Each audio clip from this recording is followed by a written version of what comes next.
Nursing college ఎప్పుడు one side మాట్లాడతా, రెండో సైడ్ కూడా మాట్లాడాలి. నేనే నర్సింగ్ కాలేజీకి ఫౌండేషన్ వేశాను, టెండర్ పిలిచాం, వర్క్ దాదాపుగా 60-70% వరకు కంప్లీట్ చేశాం. మీ అందరూ సజీవ సాక్షులు. ప్రభుత్వం పోయింది, మొత్తం అస్తవ్యస్తం చేశారు. ఇప్పుడు అవన్నీ సరిచేసుకునేసరికే తలపేనం త్రాక్కొస్తుంది. కాంట్రాక్ట్కి బిల్లు ఇవ్వకపోవడం, కాంట్రాక్ట్ క్యాన్సిల్ చేసేయడం. అక్కడ అనుకోకుండా మనం ఒక కొండ ప్లేస్ని సెలెక్ట్ చేసాం. ఆ కొండలో రాళ్ళన్నీ తీయాలంటే ఎస్టిమేషన్ కూడా పెరిగింది. నేను ఈ మధ్యకాలంలో దాని మీద కూడా రివ్యూ చేశాను. వీలైనంత తొందరగా ఆ సమస్య పరిష్కరించి కాంట్రాక్ట్కి రావాల్సినటువంటి ఏదైతే బిల్స్ అన్నీ క్లియర్ చేసి ప్రతిరోజు నాకు చెప్తున్నారు, వీలైనంత తొందరగా ఆ సమస్యలన్నీ పరిష్కరించి మళ్ళీ అది తప్పనిసరిగా ప్రారంభిస్తాం. ఏమనాలో అర్థం కాని పరిస్థితి. పడుకున్నవాడికి లేపడం కష్టం, పడుకున్నవాడు కంటే పడుకున్నట్టుగా యాక్ట్ చేసేవాడికి లేపడం కష్టం, పడుకున్నవాడికి తొందరగా లేపచ్చు.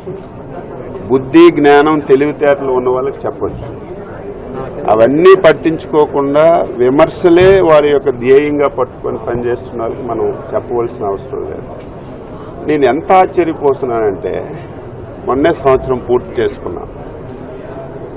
ఎన్డీఏ ప్రభుత్వం వచ్చింది, సంవత్సరం అయింది. ఎన్నికల్లో ఇచ్చినటువంటి ఒక్క హామీ కూడా నెరవేర్చలేదని గుడ్డిగా మాట్లాడుతుంటే దానికి ఏం ఆన్సర్ చెప్పాలి? 3000 పెన్షన్ 4000 చేశాం, ఎన్నికల హామీ నెరవేర్చామా లేదా? అన్నా క్యాంటీన్లు ఎత్తిస్తే మళ్ళీ పెట్టాం, 200 అన్నా క్యాంటీన్లు ఎన్నికల్లో హామీ ఇచ్చి నెరవేర్చామా లేదా? మహిళలకి 3 గ్యాస్ సిలిండర్లు ఇస్తామన్నాం, ఇచ్చామా లేదా? ఈ నెల నుంచి ఇంకా ఇంప్రూవ్డ్గా వాళ్ళకి గ్యాస్ సిలిండర్ తీసుకున్న తర్వాత అకౌంట్లో డబ్బులు వేయడం కాదు, ముందే వాళ్ళకి డబ్బులు వేసేస్తున్నాం. ఈరోజు తల్లికి వందనం. ఇదేది నువ్వే కదా అంటున్నావు, నేనే పెట్టాను, నేనే సృష్టికర్తను అని నువ్వే చెప్తున్నావు కదా. నువ్వే సృష్టికర్త అయ్యేటప్పుడు మేము కూడా 15,000 రూపాయలు అనౌన్స్ చేశాం. కానీ నువ్వు ఇచ్చినటువంటి జీవోలో 15,000 రూపాయల్లో 13,000 పిల్లల యొక్క తల్లిదండ్రుల అకౌంట్లో వేయడం, 2,000 రూపాయలు ఆ పిల్లలు చదువుతున్నటువంటి స్కూల్కి అక్కడ ఆయా కానీ టాయిలెట్స్ కానీ స్కూల్ మెయింటెనెన్స్కి కానీ ఆ 2,000 ఇమ్మని నువ్వే చెప్పావు. దానికి మేము ఇంప్రూవ్డ్ వెర్షన్ ఏంటంటే, నువ్వే సృష్టికర్త అని చెప్తున్నటువంటి నీ జీవోని అమలు చేస్తూ దానికి ఇంప్రూవ్డ్ వెర్షన్ ఏంటంటే, నీలాగా మోసం చేయలేదు. ఎన్నికల్లో నువ్వేం చెప్పావు? ఎంతమంది పిల్లలు ఉంటే అంతమందికి నేను ఇస్తానని చెప్పి ఎన్నికలైన తర్వాత ఒకరికే ఇచ్చాం. మేము ఈరోజు ఇచ్చిన మాట ప్రకారం ఒకరున్నా, ఇద్దరున్నా, ముగ్గురున్నా, నలుగురున్నా, 5గురున్నా సరే, నిన్నటి నుంచి చూస్తున్నాను సోషల్ మీడియాలో, మాకు 5గురు పిల్లలుంటే 5గురికి డబ్బులు పడ్డాయని అందుకున్న తల్లిదండ్రులు చెప్తుంటే ఇంకా సిగ్గు లేకుండా డబ్బు లేకుండా నువ్వు మాట్లాడి దీనికి ఏం ఆన్సర్ చెప్పాలి? అందుకే ప్రభుత్వం కూడా ఎవరైనా సరే తప్పుడు సమాచారం ఇచ్చినా, తప్పుగా విమర్శలు చేస్తే ఇంకా మేము ఊరుకునే ప్రశ్నే లేదు. ఎంత దారుణం అంటే 13,000 రూపాయలు ఇచ్చారు, మిగతా 2,000 లోకేష్ జోబులోకి వెళ్ళిపోయిందని సిగ్గుమాలిన మాటలు మాట్లాడుతుంటే మీకేమనాలి అసలు?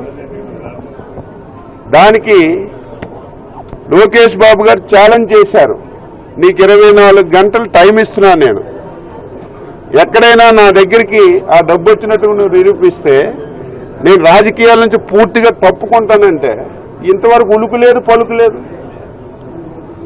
నువ్వేం మనిషి? ఛాలెంజ్ చేస్తే ఛాలెంజ్కి నిలబడాలి, ఒక విమర్శ చేస్తే విమర్శకు నిలబడాలి. ఏదో విమర్శ చేస్తున్నాను, గుడ్డ కాల్చేసి మీ ముఖం మీద వేసేస్తాను మీరే తుడుచుకోండి అంటే ఇక ఊరుకునే ప్రశ్న లేదు.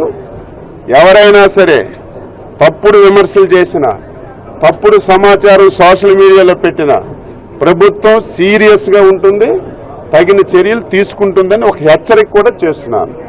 అమరావతి చాలా మందికి తెలియదు.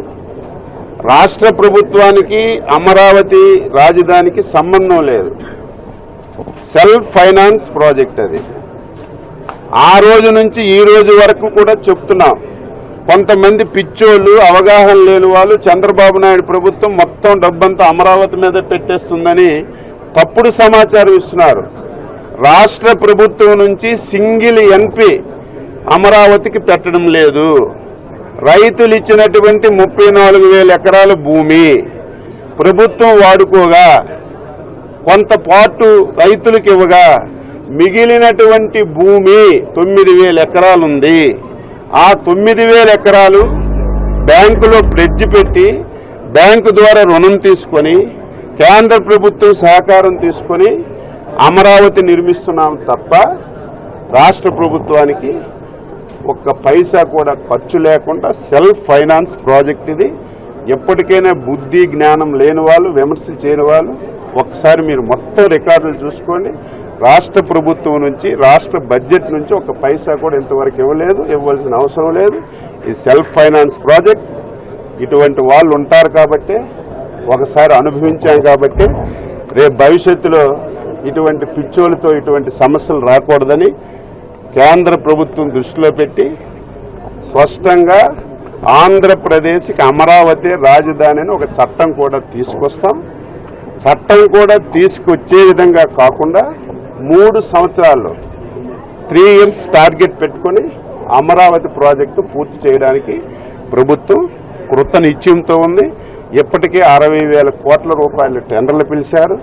మీరు ఆ ప్రాంతానికి వెళ్తే 1 సంవత్సరం ముందు చూస్తే ఎవ్వరు ఉండేవారు కాదు.